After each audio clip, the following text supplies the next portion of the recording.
Hi everyone, this is Greg from Paris, coming back unexpectedly because there's a current heat wave here, hence the fan behind me. Sorry again for the noise if you get it. So I haven't planned to do a video in 15 days now. We're on 10th of August, and then except if it was some general no tasting topic, and there we have two, one for which I had to do more preparation and I was late for that, so I have to postpone it, about how to preserve your whiskey, as I did post something on Instagram, LinkedIn and YouTube community post. I've launched a big campaign on trying to protect the whiskies for the shelves that are behind me, which already over 150 whiskies in there. There are the shelves around in the house, so in my flat, so it's too complicated to get it in one go one day now. But you're not here for that, you're here for a challenge. And it's initially I didn't want to answer to that, and obviously I was not challenged at all by anyone except a general challenge launched, and then he picked some people. But Jeff from Jeff Whisky did a video, I think it's a month ago or so, with one of those weird clickbaity, let's say, topics. You have only one whiskey. There was once, and I answered to that, I think, one whiskey per region, or one whiskey for the rest of your life. And then the new one that Jeff launched is one distillery for the rest of your life, which obviously for me was a silly question and I won't answer to that. But let's play the game, and with the one distillery topic, this is more interesting for me because you can choose different whiskies, different options from the distillery, if of course the distillery have enough variety of expressions and bottlings to propose to us. So initially I wanted to just let the things like that and watch a few videos that my pals from different parts of the world who were challenged personally took this topic and made them their own. But to put a long story short, it's because of John, Whisky Neighbour. Special winks to those two guys. Whisky Neighbour is the name of the channel from Canada, and Sertug, the Whisky Enthusiast from Turkey. It's because there was an interaction in the comment section with Sertug, and that I like a lot the Whisky Neighbour's video. I'm not sure I have commented yet, because there's a lot of things going on right now. So I said to myself, okay, let's think a bit, take a time to think, even if it's 1 day, 2 days only, but let's take the topic with my perspective, and try to give an answer that's a bit comprehensive. It's not exhaustive, it's a topic for years, but let's try to have an open and bigger maybe perspective worldwide, because I'm not living in UK, sorry, does great whiskies, but is not the center of the world. But you'll see. So I picked this topic, and I decided to have 5 rules for the distilleries to comply, to be able to be picked by me for this challenge. Because if you have only one distillery, bear in mind, and it's a spoiler, one distillery doesn't mean only one brand. And that's interesting. So I decided there have to be a few rules for me, and it's quite logical. It might not be the same for you, but I think it could be interesting to have my say on this. My rules are: one has to be core range, so official bottlings. You can do everything you want with indie bottling. I mean, you can pick an indie bottler, and if you pick the one that has the most varied casks of varied distilleries, you win. Not each time, but you win in the long term, if you see what I mean. So it has to be core range, and or a yearly limited releases. Distillery would release, for instance, a special expression every year, but you know it's gonna come. It's not irregular, so you know you're gonna get something probably interesting, not always, but on the paper something different. Second, the distillery has to contain in its portfolio peated and unpeated whiskies, and enough variety. So not enough peated and unpeated, not only, but also other kinds of whiskies, maybe, because most of those will have bourbon and sherry and peated, but I need more variety than that. It can be sweet wine or dry wine or different spirits, finishes, etc. As long as it keeps the distillery character on hand, it's okay.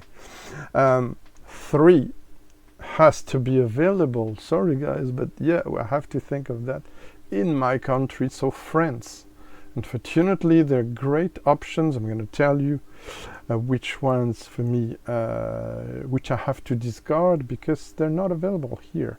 So what's the point of saying, other than theoretically, I would pick this as for the rest of my life, but I will never get them. Okay, 4, can be international, like I said, not only Scottish distilleries, please. Or it's my choice. 5, and it's probably the most important for many, has to be reasonably priced. So that's why you won't see, I'm sorry, even if you follow this channel, my channel, how I like and praised in the past and even recently Japanese and Taiwanese whiskies. So yeah, no Japan, no Cavalan, sorry. Price wise. And also most of the time I'm not sure the peated whiskies from Cavalan are part of core range. I'm almost sure of the contrary. And also for Japan, I will rather have to pick a group rather than a distillery, right? So Nika or Suntory, for instance. So it's complicated. Okay, so I have, and I'm gonna shock you there, I know. So I'm gonna try to be real quick. I have 42 honorable mentions. Yeah, you know me, I don't do things half, as we say here. And I have 12 runners-up, in which I will pick one. I wanted to pick 3, but I'm gonna pick one distillery, but I'm gonna tell you which ones. So I have 12 bottles or samples here to illustrate that on the ground for now. But yeah, first, sorry. I simply took, you know what I did? It's easy. I simply took this, I'm not paid by them once again, and I did by alphabetical order and then by country, and that's it. So I'm gonna try to be as quick as possible and tell you why I thought of those distilleries, but why I didn't pick them. So we got the Balvenie first, and I'm going through established or long time distilleries and then new distilleries and then world distilleries. Right, so the Balvenie, because they have port cask, the wick of peat, rum cask, etc. But the pricing is, I mean, it's complicated. I didn't want to discard it totally because at 100 to 115 euros, yes, it's expensive, but it's definitely on my wish list. I love the wick of peat, 14 years old. I love the 12. I love other expressions, the 12 first fill, the 12 double wood, 21 port wood, even if it's expensive. but it's the price mainly that I'll make it at the end. I did hesitate for some brands, so they're an honorable mention, they're not discarded right away. It's subjective anyway. Second, Ben Nevis. Why? Because they have 1 peated expressions and 2 unpeated. If I'm not mistaken, the core list, I don't remember if it's unpeated. But really, I would have liked more variety. Unfortunately, it's not enough for now, but I hope they will release other things. There's a good reason for which I still gave it a runner-up. It's like a wish. It's because the amount of liquid that usually went for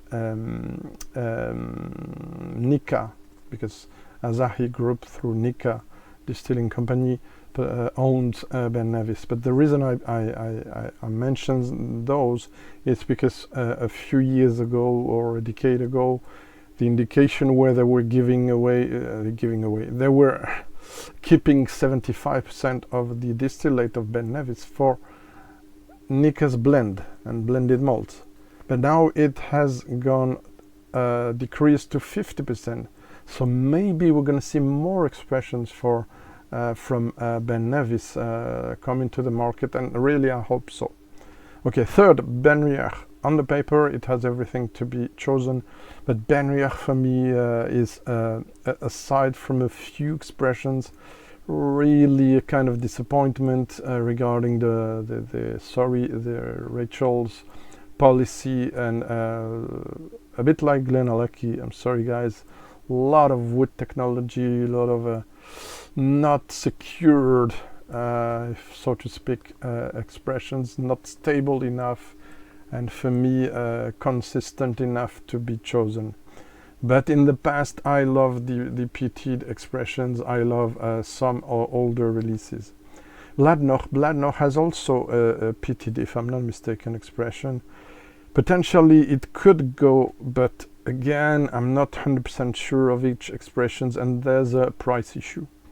Bowmore, they have very lightly peated expressions, but again, it's not varied enough, and it's not enough. I love Bowmore, even some core range stuff that you guys hate, but it's not consistent enough and varied enough to really, and it's a regret of me. Bruichladdich, I love the unpeated expressions I have from them in the past. Unfortunately, for now, it's way more austere or complicated profiles for me. Sorry, Matt, from Whiskey and the West Coast, which I guess it will be your choice, Bruichladdich. I might be wrong. So there's an imbalance in the proposal for me of Bruichladdich, which means for me Port Charlotte are leading everything in the portfolio towards versus Octomo, which is too expensive for what you get, in my opinion, and Bruichladdich unpeated, Bear Barley, etc., which is good but a bit tough and not variety enough there. Same for Bunnahabhain. I'm not going to be long on that. Not completely satisfied with the core range, so discarding it. For this challenge, not the distillery itself, of course. Kulila could be in there too with the unpeated expression, but it's too limited and a bit expensive. But it has a potential to be there if they were varying more. Edwardor, it's would say the same, more or less the same. There was a big contender there, but again, there's a price point, but in France. So if you're in Europe, I think it could be a good choice. Tomatin and Cuboken for the peated expression. There's a Distillery 11, number 11, that should not be there, but it's a big wish and regret for me. Glencadam. I mean, Glencadam, if they had a nice peated expression, and I didn't heard of it, maybe I'm wrong, correct me in the comment. Same, I didn't picked it, but 11 bis second could be Glengarry. I would love to have a peated expression of Glengarry alongside, and more expression from them, but it's not chosen for this reason. Glenglassaugh, I'm not completely satisfied with the current new core range, but could have been. Glenlivet with only the Nadura peated, it's not enough. But there's a potential. The distillery is great, but it's not completely. You're not paid off by the current offer, unfortunately. Same for Glenmorangie. I have an expression. I will talk to you again, and if you've seen my community post, the bottle is in there. A lightly peated expression, like in 1903, the Fine Alta, which was a private edition. So currently, there's no peated offer of what I know, so it's discarded for this. Glenmorangie completely complies to this. It's just that there's a lack of oomph in the core range and the limited expressions that are available here. I know there's more in the UK, so for UK people, they could be an option. Same from Glen Scotia, there are expressions that are not coming here, so it's super frustrating for me. It's the same case later on in the list for Loch Lomond. It could completely fit in the in this topic, but unfortunately there's a lot of expressions that are not coming here, or it's just you have an inch Loch Lomond, Inchmarine, Inchmont, but you have only one choice, and that's it. It's not normal, and I don't want to have to buy it in other parts of the world. So that's why I'm not keeping it there. Glenturret is gonna, unfortunately, it's too expensive. And it was not too expensive, the Readmore, the peated one, but it's gonna be discontinued, so that's why it cannot fit in. Highland Park, it's a problem as well. Not enough heavily peated expressions and other type cask other than in limited series that are not great of what I know, except maybe the Twisted Tattoo, the two other offers in the terrible glass, colored glass, for me that was not great and bad value. Sorry guys. Jura has to be monitored, if I may say, followed to see what's going on, because the prophecy is gone. It was a great release. Not the first batches were bad, and I told Richard why. He was not happy, but in fact he took, I think, account of my observations, because it changed the recipe to what I was saying. So more, it will be too long, more variety of vintages and not just a lot of young and a very old one, which doesn't work, right? It's a blender speaking there, sorry guys, but he knows what he's doing. I mean, but then Kilhoman, not enough unpeated interesting expressions. I struggle most of the time with 100% Isla expression. Again, sorry for the fans, maybe I should try more recent ones. There's a distillery nobody thinks of, but if they have more releases, it could fit in as well. Knockdhu with a knock. I still have one peated to review. The 24, even if it's gonna be discontinued, is beautiful, etc. So Loch Lomond, I talked about it. Loch Ranza, aka Aran, initially, as Whisky Neighbour John perfectly explained, it's gonna be, or was it Sertug? I don't remember. Anyway, they were doing the Macrimo, which was great. I tried several ones, didn't bought any. I should probably. The core range of Aran, I did struggle a bit with it. The new one, I mean, there's a kind of inconsistency. There's also a lot of batch variations, and the price point of the 18 and beyond, it's too expensive for France, for me here. Tobermory Lecheg, I struggle with some expressions of both, and the price point in French, like for Dinston, it's terrible. It's overpriced, so I cannot pick this. Tomintoul Old Ballantrae, interesting as well. They should do more releases. It could be there, but with more releases. That's just that. Then I will go in new distilleries of the world, and then mix with world whiskies. Ardnamurchan does this unpeated champagne cask, ex-champagne cask, and then the peated and the heavily peated ones. Potential is great for the future, as they do also vary with Madeira, Mezcal, etc. I cannot try them here, have them here, but I hear good things generally speaking. Glasgow Distillery, I love the heavily peated PX. I liked one or two others, but for me it's not enough of what I can try here. It's a problem. I don't have enough view of all the range and the offer to give more credit to them, but that's potential. That's why I'm picking them as honorable mentions.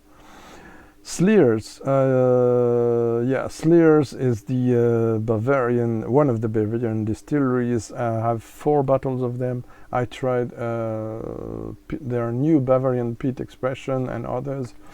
There could be in, it's just that availability has become more complicated, while before they had a distribution here.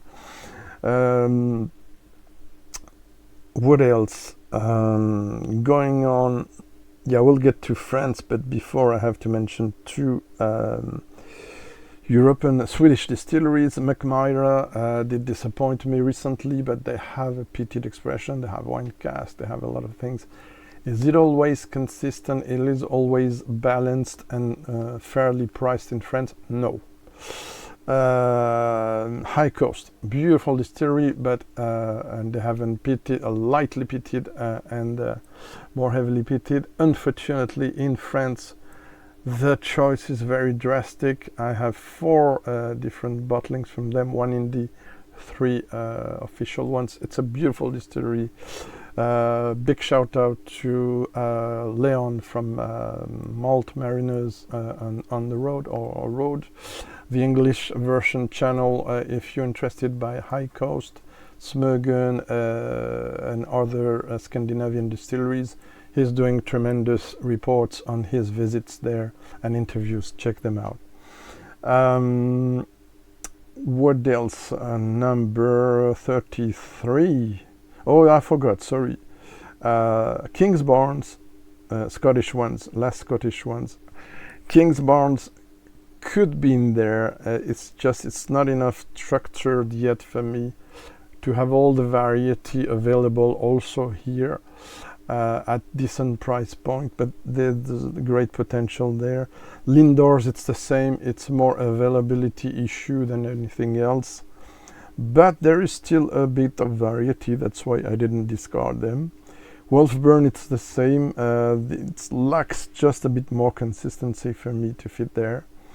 Sorry if I'm coming across tough, but French distilleries, you will see they have a lot. Chateau du Breuil in Normandy has a great potential.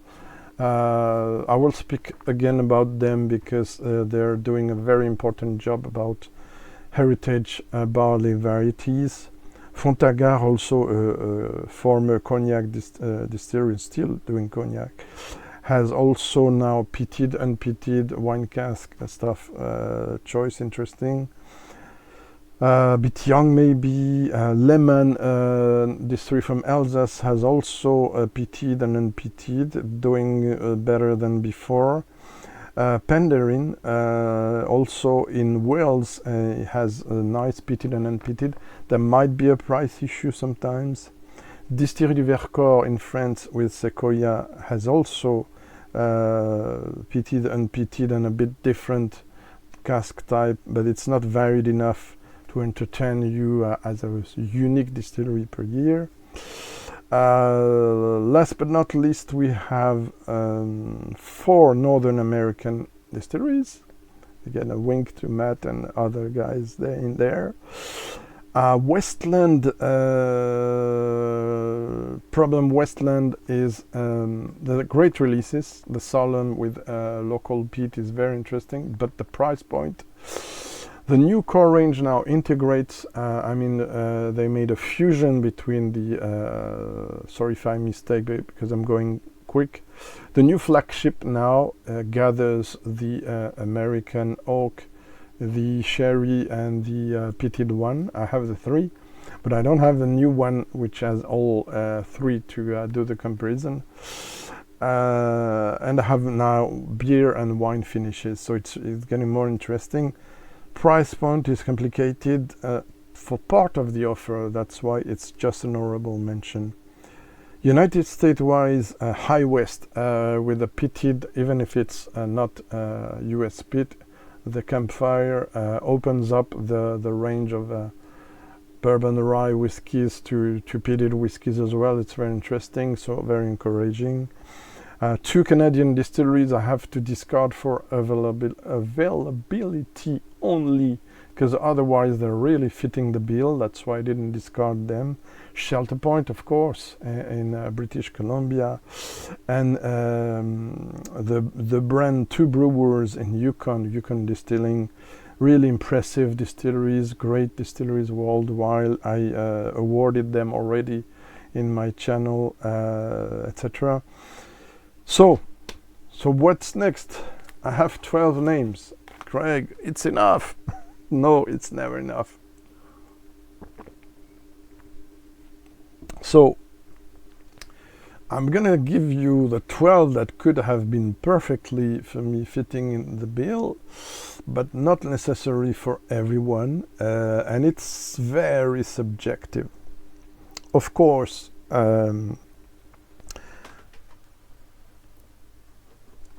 and it's, I won't say whose choice not to spoil the video, but it's one of the people who made videos on this topic. Of course, Benromach, which I awarded for their contrast range and for the one of the best, if not the best, I don't remember if they were number one, I think, or two. Best core range, yeah, could fit in there perfectly. And spoiler, it's one of my three, which I really struggle to discard them. I mean, if I could, I choose those three, and Benromach is one of them. Second, of course, wait for it, Springbank, but it is not in the final choice, I can tell you already, and you know why. Availability, especially of the most sought after releases. Even if I haven't tasted it, I will taste it in a month now. The new Long Row 100% proof, which replaces the red ranges series. Who's next? Yeah, I don't have a bottle, I'm sorry, I just have two samples, one official one. So Stoning could also fit the bill with the rye, bourbon and different cask types, even if I was a bit disappointed by the host, which is core range last year. Big disappointment. They could fit in. What else? Yeah, great contestant. And top three for me, Cotswolds. You have pitted, unpitted, STR, different sweet wine, etc. And you have bourbon, pitted, unpitted, etc. A lot of choice, a big contender. I mean, with Benromach, probably one of the biggest contender. There's also, of course, Spirit of Yorkshire with Filer Bay, which was also awarded for its core range. I'm gonna speak about it more. What else do I have? Next up, I have a series of French distilleries, so skip if you don't like French whiskies. Otherwise, thank you for being open-minded. Well, let me tell you, I picked 1, 2, 3, 4, 5, 6 different French distilleries. Why? Because as you know, the production of French whiskey has increased a lot. We are reaching now our highest, even if it's ridiculously low compared to Scottish production.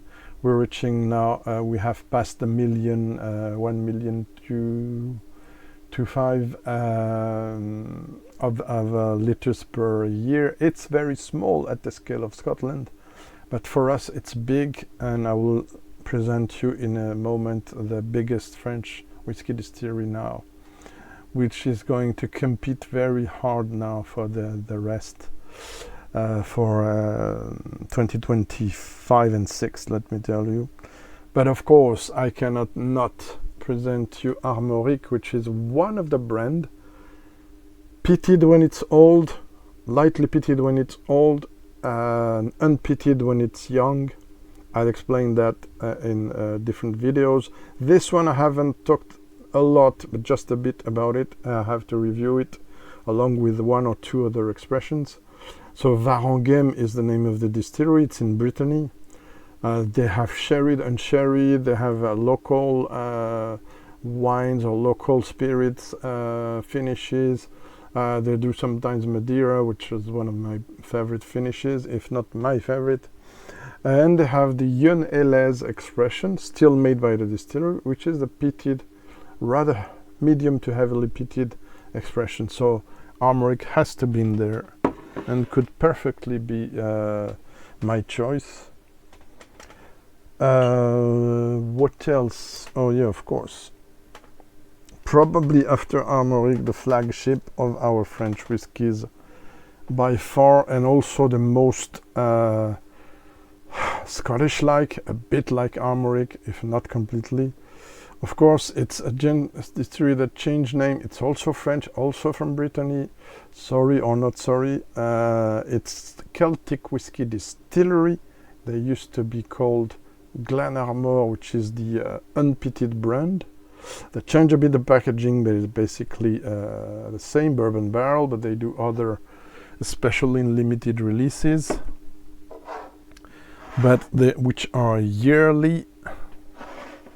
Let me do something. Okay, it's okay if you don't see it. It's better. So, and the peated expression from Celtic Distillery, the Cornog, which is basically between Ardbeg and Lagavulin at the best. What else? Staying in French. Okay, let's stay in Brittany first. Oof, bottle is heavy. Edu, which is buckwheat, the first ever, I think, a French world distillery doing buckwheat back in 1999. It's Edu from Distillery des Menhirs, which is there. You know, Distillery des Menhirs. Menhirs is the standing stones. You have a lot in Brittany. You can see it in the drawing there. So Brocéliande, but also they have a new range that's fantastic, which is Carnet de Voyage, road trip notebook, which are basically French wine finishes, but it's a fantastic range I already talked about. I will review a bottle I bought of this range, which is probably the most beautiful one. Okay, let's go to there and we'll finish.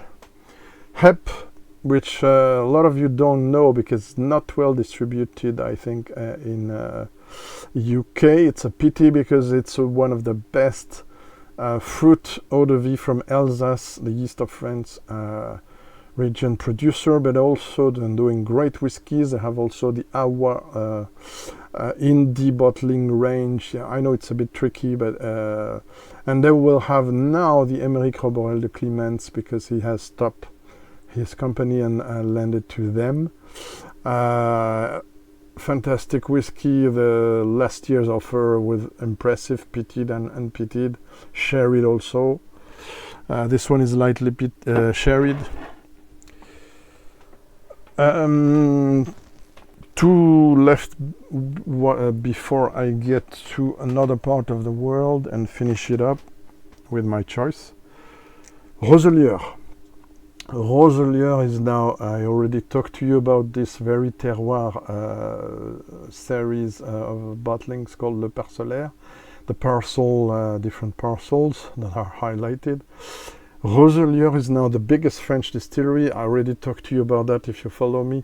And also very important, and it's a spoiler if you don't follow me closely or the press, they have now reaching a milestone. They're reaching a milestone in 2025 because for the first time in France, for any distillery, they are able to provide a NATE, in September, Whisky Life Paris. If you follow me, if you go to Paris 27, 28 or 29 if you can get an invite for the press day and professional day.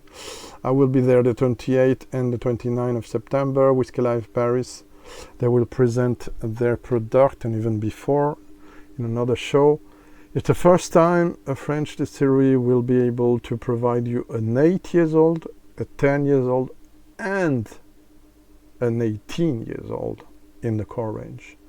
Nobody did that before. There was a 21 years old released by 2 distilleries I already mentioned in other videos, but it's the first time they're going to be able to provide a core range 18 years old in France. You don't know how important this is. I'll speak again about that. It's not finished. Awarded core range from another French distillery last year, if I'm not mistaken, or very close. It's Artesia single malt brand from the TOS distillery, this time in north of France. They released last year a peated expression for the first time, so it means they have dry wine, they have they have a sweet wine, port, white port and muscatel. They have sherry, they have port, red port, and they have a heavily charred cask, and they have bourbon cask. What else? They had the barley and rye expression, and now they have this. So they're also big contenders for this challenge. But we're not finished yet. As John would say, from Heavy Metal Philosophy, which I recommend also. Nothing to do with whiskey, but well, you'll never know. There's a collab planned. Don't know when we'll be able to do it, because there are whiskey tasting in there. And yeah, I have to resume my metal and whiskey videos, I know. Of course, in India we have 2 options doing with this one, for instance, Amrut, but other expressions through peated whiskies, unpeated, sherried, port, Madeira, blah blah blah. Problem is, once you get past the core range, limited release are expensive. And there's also a dry, heavily oaky profile and spicy that sometimes don't really float my boat, so to speak. But this is ace, so and they have enough stuff to qualify, I think.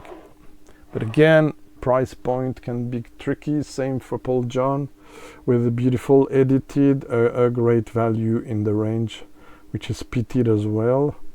Of course, it's not local peat, but so there you have it. So what's my choice? You wonder now. So yeah, I wanted, if I could, but I can't, obviously, I wanted to pick those 3. If not those 4. So a French in there. So what I'm going to do with those 3, Filey Bay from Spirits of Yorkshire, Cotswolds, so 2 English distillery out of 3, it's very impressive, right? And Ben Romach. But as much as I love Ben Romach, there's not enough variety, sorry, not to be best core range, but to be one distillery for the rest of your life, so to speak. We'll never do that, but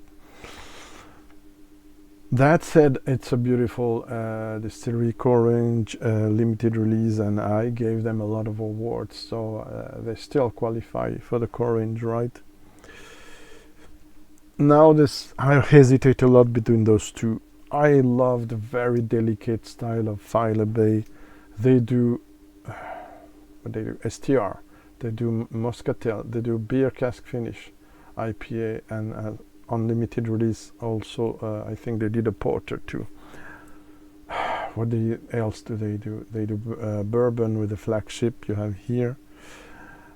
They do peated cask finish, and I'm sure I forgot one. Cotswolds, it's almost the same offer. Not sure they have Muscatel though. but they can vary proportions of bourbon plus S tier, more bourbon, more peated also. Okay, it's not their peat, but I don't know. I would say this: if I want to have a bolder option, I will take, sorry, it's a Normandic answer, so I will take the Cotswolds as the distillery for the rest of my life. If I want something with more finesse, subtlety, I will take Filey Bay, so Spirit of Yorkshire. There you have it. I cannot choose between those two really, but I have a soft spot for Filey Bay, Spirit of Yorkshire. So maybe I will take this, because also the flagship batch of last year is better than this one. So that means they're still progressed. They're getting older as well. I think they're close to the first 10 years old, if I'm not mistaken. So yeah, probably I will choose Spirit of Yorkshire. Surprised maybe? There you have it. Hope you found it interesting. Let me know your thoughts. If I forgot a distillery, it's possible I forgot a distillery because it's not available here. So don't aggress me if I forgot your favorite distillery that I cannot absolutely pick, or that I'm not happy about their offer, which is also possible. But yet it's still almost 100 or 60, 70 distilleries mentioned there. So I think I did my job. Thanks, and see you soon. Bye, and have a nice summer.